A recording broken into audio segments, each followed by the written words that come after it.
आज हम लोग हिंदी की सीरीज में चैप्टर हमारा जो है, आज हम सुमित्रानंदन पंत जी का चैप्टर 9 का बिहार, जो आपकी परीक्षा में भी इस बार आएगा ये। तो इसमें सबसे पहले इसका जो चैप्टर है नौका बिहार, यानी नाव को प्राकृतिक वातावरण में गंगा नदी में, जो हमारी पवित्र गंगा नदी होती है, उसमें नौका यानी नाव को चलाने का वर्णन किया गया है, जिसमें अलौकिक आनंद की अनुभूति, सहज सौंदर्य का बोध, मनोरम कल्पनाओं का अंतस्थ सूक्ष्म संवेदन कवि को होता है। उसका चित्रात्मक अंकन इस रचना में है। जल में प्रतिबिंबित चंद्र, तारा, आकाश आदि की छवि का अंकन और गंगा के अपूर्व सौंदर्य का चित्रण करते हुए कवि जीवन धारा के उद्गम और सतत प्रवाह का वर्णन कर जीवन के चरम सत्य का उद्घाटन करता है।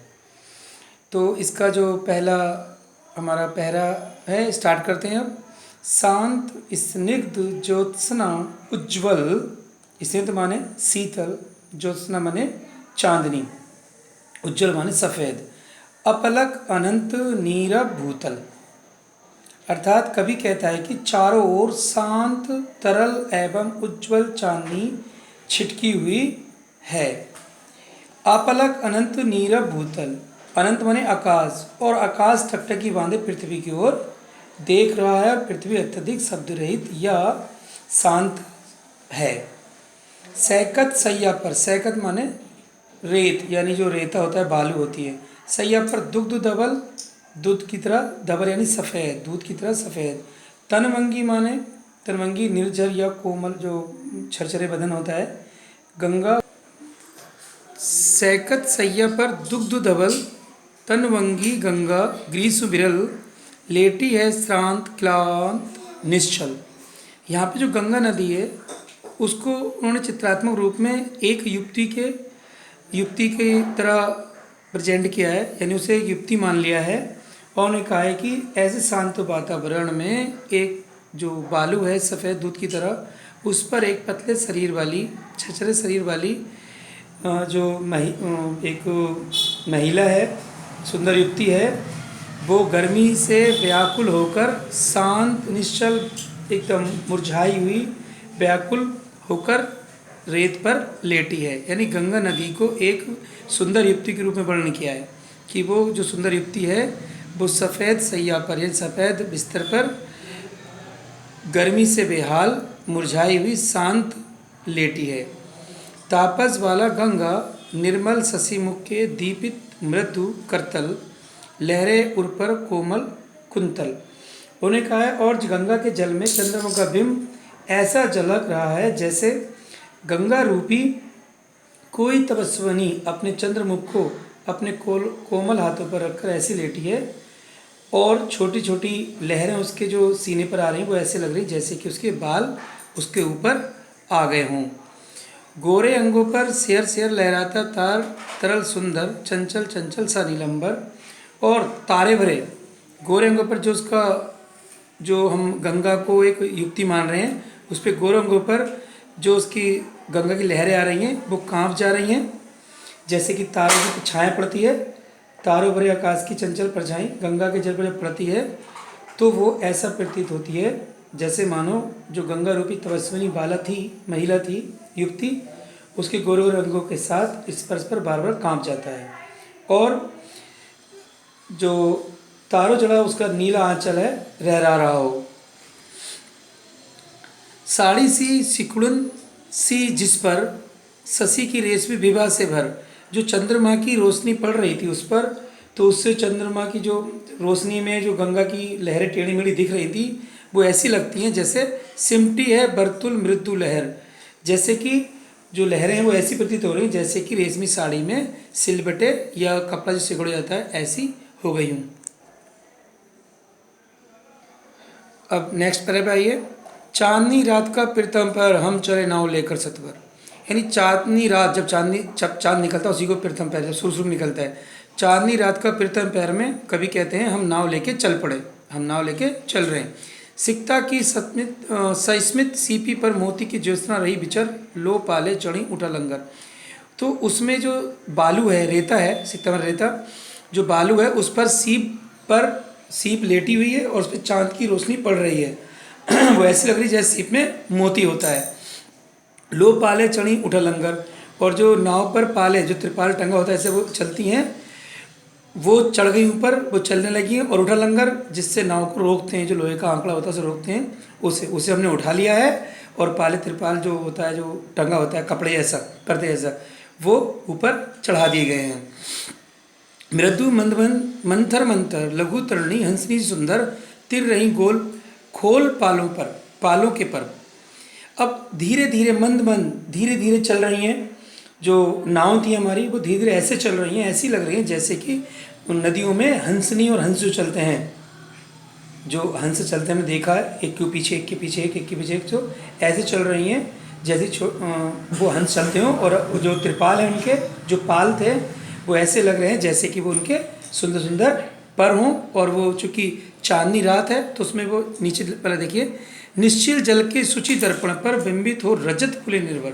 जो चांदनी रात में रजत यानी चांदी जैसे दिख रहा है, वो दोहरे ऊंचे लगा छड़ पर, वो और भी दोहरे ऊंचे लगने लगे, देखने में और सुंदर लगने लगे हैं शीशे की तरह। काला कांकर का राजभवन सोया जल में निश्चिंत प्रमर। और काला कांकर का राजभवन जो गंगा तट पर शोभित है, काला कांकर राजभवन, वो गंगा में ऐसा झलक रहा है जैसे राजभवन गंगा रूपी जलसैया पर निश्चित होकर सो रहा हो। पल के ऊपर वैभव स्वपन सघन, और झुकी पल के शांत वन में वैभवपूर्ण सपने पिरो रही हैं, सपने देख रही हैं। नौका से उठती जल हिरोर, हिल पड़ते नभ के ओर छोर। जब नौका चलाते हैं हम लोग तेज तेज, तो उसकी लहरें जो काफ़ी ऊंची ऊंची उठती हैं, ऐसी लगती हैं जैसे कि आकाश के छुरे को छू लेंगी, आकाश के और जो छोर होता है एक आकाश का एक किनारा, उसको छू लेंगी। विस्फारित नयनों से निश्चल कुछ खोज रहे चल तारक दल। ऐसा लगता है कि आकाश के तारे हैं, वो उसमें देख देख के, पानी में जो उनकी छाया पड़ रही देख देख के कुछ झांक रहे हैं। ज्योतित कर जल का अंत स्थल, और जो उसका उजाला है वो जल में पड़ती तारे की परछाई को देखकर ऐसा आवाज़ होता है मानो वो देख कुछ ढूंढ रहे हैं। और गंगा में रह रहकर उठने वाली चंचल किरणें भी अपने आंचल की आड़ में तारे रूपी छोटे छोटे जगमाते दीपों को जो यहाँ ज्योतिमय जल अंतर देख रही, झांक रही हैं नीचे, जिनके लघु दीपों को चंचल। और जो बाकी जो तारों की किरणें थी वो छोटे छोटे दीप की तरह लग रही हैं। अंचल की ओट की आबिरल फिरती लहरें लुक छिप कर पल पल, और वो ऐसे कभी छिप जाती हैं, कभी दिखती हैं, कभी छिप जाती हैं, कभी दिखती हैं, जैसे परछाई है। और वो जहाँ पे अंधेरा होगा वहाँ दिखेगी, जैसे उजाला आएगा वो परछाई बनना खत्म हो जाती है। इस तरह तारों की जो रोशनी पड़ रही थी वो थोड़ा थोड़ा दिख रही है, लेकिन जब उजाला होता है, रोज चांदनी रात में नाव का छाया हट जाती है तो फिर वो गायब हो जाती है। सामने शुक्र की छवि झलमल, और शुक्र तारा है उसकी छवि भी आती है, कभी बुझती है कभी जाती है। जब नाव चलती है तो पानी की जो चलता है, पहले लहरें चलती हैं। तैरती परी जल में कल, और वो ऐसा लगता है जैसे कि वो जल में तैर रही है।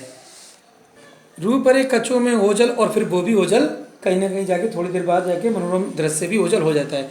लहरों के घूंघट से झुकझुक दसवीं का शशि, दसवीं का चांद जिसे कहते हैं, दसवीं का चांद भी दिख रहा है। नित्य तिरक मुख टेढ़ा टेढ़ा, मतलब थोड़ा झांक के देखता है, जो टेढ़ा मुँह होता है, तिरक मुँह उड़ता है उसका, वो दिखता है, दिखलाता मुख से रुक रुक के छिप जाता है। जैसे ठीक उसी प्रकार से जिस प्रकार कोई रूप यौवन मुग्ध होकर नायिका अपने मुख को कभी घूंघट में छिपा लेती है और कभी दिखा देती है, ऐसे ही जो दसवीं का चांद है वो कभी गंगा नदी में दिखता है और कभी छिप जाता है।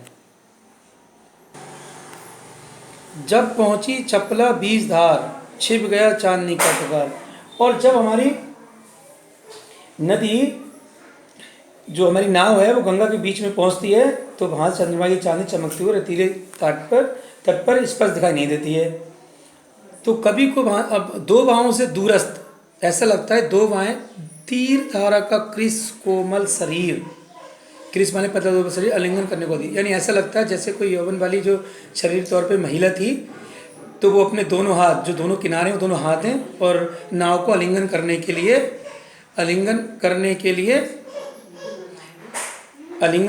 लिए अपने हाथ फैलाए हुए है और व्याकुल है। अति दूर क्षितिज पर बिटप माल लगती भ्रू रेखा सी अराल, अपलक नभ नील नयन विशाल। और दूर क्षितिज पर कतारबद्ध वृक्षों को, जो पेड़ों की लाइन लगी हुई है, वो ऐसा लग रहा है जैसे नीले आकाश से विशाल आंखों से तिरछी भौएं हों वो, और धरती को बिना पलक की झपकाए वो देख रही हूँ। माँ के उर पर शिशु सा सोया धरा में एक दीप, और ऊपर से देखने पर ऐसा भी लगता है जैसे कि छोटा बच्चा माँ के अपने सीने पे लिपटा हुआ सो रहा है। उर्मिल प्रभा को कर प्रदीप, तो जो कभी वहाँ पे जो दीप था वो ऐसा लग रहा था जैसे अपनी कोई छोटा बच्चा माँ से लिपट कर सोता हो। और इस तरह से वहीं गंगा नदी के ऊपर एक पक्षी उर्मिल प्रवाह को कर भी, और जो प्रवाह में भी ऐसा लग रहा है जैसे कि वो उसे थपथपाती और वो बच्चे को अपने सुलाती हो। कौन बह कौन बिहग, और जो ऊपर उड़ता हुआ लग रहा था वो कौन सा पक्षी है? क्या बिकल को, क्या वह व्याकुल कोक है?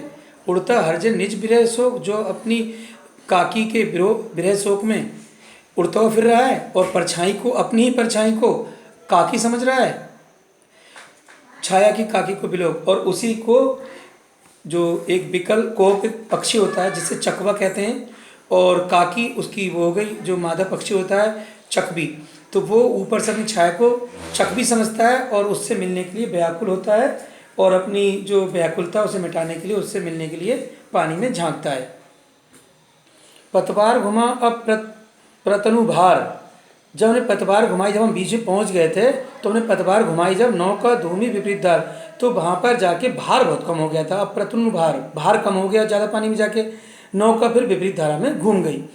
डांडों के चल करतल पसार, जो टांडो है, टांडो का मतलब यहाँ पर आता है पतवार से जब चलाते हैं तो भर भर मुक्ता फल, फिर ऐसा लगता है कि जो झाग हैं वो हाथ पे किसी ने झाग ले लिए हों, मोती बनाए, और वो सारे कोई हाथ पर अपने उड़ाता हो झागों को। डांडों के करते पर जब हम पतवार चलाते हैं तो सारे डांडों के चल करतल पसार, भर भर मुक्ता फल फेन इस पार, जब वो पतवार से नाव को चलाते हैं तो लहरों में बहुत ज़्यादा झाग हो जाते हैं, बिखरती जल में तारहार, और उसे वो ऐसा लगता है जैसे कोई हाथ से अपने झागों को ऊपर से फूंक कर गिराता है तो वो सुंदर लगने लगते हैं। चांदी के सापों सी रलमल नाचती रश्मियाँ जल में चल, और जब वो लहरें चलती हैं, जो पानी हम तेज तेज पतवार चलाते हैं तो ऐसा लगता है चांदी रात में सफ़ेद सफ़ेद जो सांपों की सी लहरें चल रही हैं, रेखाओं से खिंच के तरल सरल, और वो जो रेखाएं थी वो सांपों की तरह लग रही हैं। लहरों की लतिकाओं में खिल खिल खिल सौ सौ शशि, और लहरों में ऐसा लग रहा है कि एक एक चंद्रमा 100 चंद्रमाओं के बराबर दिख रहा है, और 100 उड़ू झिलमिल, और 100 जगह वो और जो 100 उड़ू झिलमिल, और एक एक तारा 100 तारों के बराबर दिख रहा है। फैले फूले जल में फेनिल, और वो सब में झाग ही झाग दिख रहे हैं। अब उथला सरिता का प्रवाह, लग्गी से ले ले सहज था, हम बड़े घाट को सा उत्साह, किनारे की ओर लौटते हुए कभी कहते हैं अब नदी की गहराई कम हो गई है, जो सरिता का प्रवाह है वो कम हो गया है, था आ गई है, और हम लग्गी से पानी की गहराई का अनुमान लगाते हुए उत्साहित होकर घाट की ओर लौट रहे हैं। नेक्स्ट पैरा, जीव जीव लगती नाव पार, उर में अलौकिक सदविचार, जैसे जैसे हमारी नाव किनारे पे लग रही थी, उर माने हृदय में, वैसे ही हमारे अंदर 100 विचार जन्म ले रहे थे। इस धारा सी जग का क्रम, यानी जो धारा चल रही नदी की, कभी न रुकने वाली, शाश्वत जीवन का उद्गम। तो ये धारा जैसे पीछे वाला पानी पीछे छोड़ दिया, अब आगे नया वाला पानी आ गया, लेकिन धारा रुक रही, नदी चलती ही रह रही है। जीवन भी ऐसे ही शाश्वत है, उसमें जन्म मृत्यु लगा रहता है, लेकिन पीछे बातें पीछे छूटती जाती हैं, नया नया परिवर्तन आता रहता है, ठीक नदी की तरह। शाश्वत है गति, शाश्वत संगम, जैसे जैसी गति शाश्वत है वैसे ही जीवन ही गति शाश्वत है। जैसे इसका संगम है समुद्र में जाकर मिल जाती है, ऐसी आत्मा भी लास्ट में जाके परमात्मा में मिल जाती है।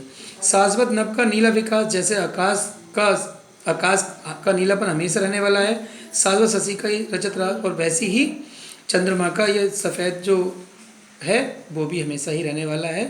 शाश्वत लघु लहरों का विलास, और ये जो लहरें हैं वो भी हमेशा रहेंगी, हमेशा रहने वाली हैं। हे जग जीवन के कर्णधार, हे जीवन के कर्णधार, हे मनुष्य, चिर जन्म मरण के आर पार तुम जीवन मरण के बंधन से भी मुक्त हो जाओगे। इसके आगे जीवन चलता रहेगा, शाश्वत जीवन होगा, और जीवन की जो जीवन स्वरूप हमारी नौका विहार है, नाव है, वो हमेशा चलती रहेगी जीवन में, यानी नौका यानी जीवन, विहार यानी नदी में चलती है, ऐसे वैसे हमारी ज़िंदगी में चलती है, आम जिंदगी में। मैं भूल गया अस्तित्व ज्ञान में, अपना अस्तित्व भूल गया। जीवन का ही शाश्वत परिणाम है कि जीवन किसी वजह से रुकता नहीं है, करता मुझे अमर्तदान। यही चीज़ मुझे अमर्तदान में प्राप्त करती है। इसीलिए चिंतनशील होकर मैंने अपने अस्तित्व का, कवि कहते हैं, मैंने अपने चिंतनशील होकर अपने अस्तित्व का, सत्ता का ज्ञान भूल गया। जीवन की शाश्वतता उसी प्रकार है जैसे कि जल की धारा हमेशा शाश्वत है, जो मुझे अमरत्व प्रदान करती है।